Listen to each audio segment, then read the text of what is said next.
अस्सलाम वालेकुम beauty family. आज की वीडियो में जिस क्यूरी को मैं आंसर करने जा रही हूँ वो क्यूरी है how answers should be written to get maximum marks in written part. और इसका जवाब ये है कि आपकी जो प्रेजेंटेशन है वो ऑब्वियसली इफ़ेक्टिव होनी चाहिए। आपने जो मटेरियल उसमें पुट करना है अपने आंसर में वो क्वालिटी मटेरियल होना चाहिए, वो कोई की बुक से लोकल की बुक से लिया हुआ नहीं होना चाहिए। ठीक है जी। आपका जो एनालिसिस होना चाहिए वो ऑथेंटिक होना चाहिए, बोरोड नहीं होना चाहिए, आपका पर्सनल एनालिसिस होना चाहिए। क्योंकि राइटर ने आपसे या एग्जामिनर ने आपसे ये नहीं पूछा कि आम जनरल एनालिसिस क्या है, उसने उस आपसे आपका एनालिसिस पूछा है। ठीक है।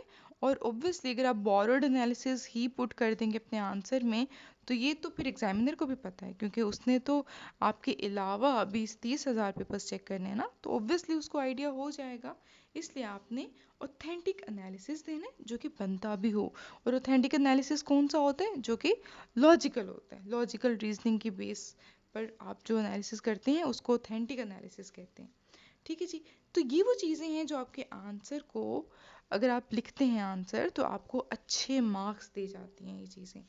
आप इसके लिए ये कर सकते हैं कि आप हर आंसर से पहले, बाकायदा स्टार्ट करने से पहले आप आउटलाइन दे दें, जिस तरह से आप ऐसे की आउटलाइन देते हैं। लेकिन आउटलाइन वाला जो पॉइंट है ये ज़रूरी नहीं है, क्योंकि कुछ जो होते हैं मेंटोर्स वो प्रेफर करते हैं कि आप आउटलाइन बनाएं, और कुछ का ये ख्याल है कि अगर आउटलाइन ना भी बनाई जाए तो भी एग्जामिनर आपको पिनलाइज नहीं करेगा, यानी कि it is not essential part of your answer.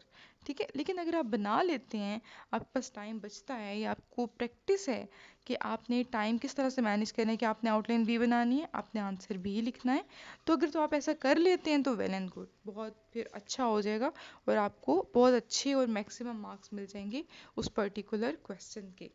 अच्छा जी। मज़ीद कौन सी चीज़ें हैं जो कि आपके आंसर का वेटेज बढ़ाती हैं, आपको मार्क्स ज़्यादा दिलाती हैं? वो हैं जी, your each answer should have diagrams, maps and factual things। और ये वो चीज़ें हैं जो कि इंक्रीज करेंगी आपके मार्क्स को और आपके आंसर के वेटेज को। तो बस आपने ये सारी चीज़ें माइंड में रखनी है। आपकी प्रेजेंटेशन जो है वो इफ़ेक्टिव होनी चाहिए, मटेरियल आपका क्वालिटी मटेरियल होना चाहिए, यानी कि रिसर्च बेस्ड होना चाहिए। ठीक है जी। ऑथेंटिक आपका होना चाहिए एनालिसिस। और इसके अलावा आपने चीज़ें क्या क्या ऐड करनी है अपने आंसर का, ऑब्वियसली उसका वेटेज बढ़ाने के लिए आउटलाइन आपने बनानी है। ठीक है जी। डायग्राम्स बनाने, मैप्स बनाने, फैक्ट्स एंड फिगर्स उसमें ऐड करने हैं। ठीक है जी। तो इस तरह से अगर आप चलेंगे तो इंशाल्लाह इंशाल्लाह आपको बहुत अच्छे मार्क्स मिलेंगे। अगर आपको ये वीडियो पसंद आई हो तो kindly like my video and subscribe my channel. दुआओं में लाजमी याद रखिएगा। अल्लाह हाफिज़।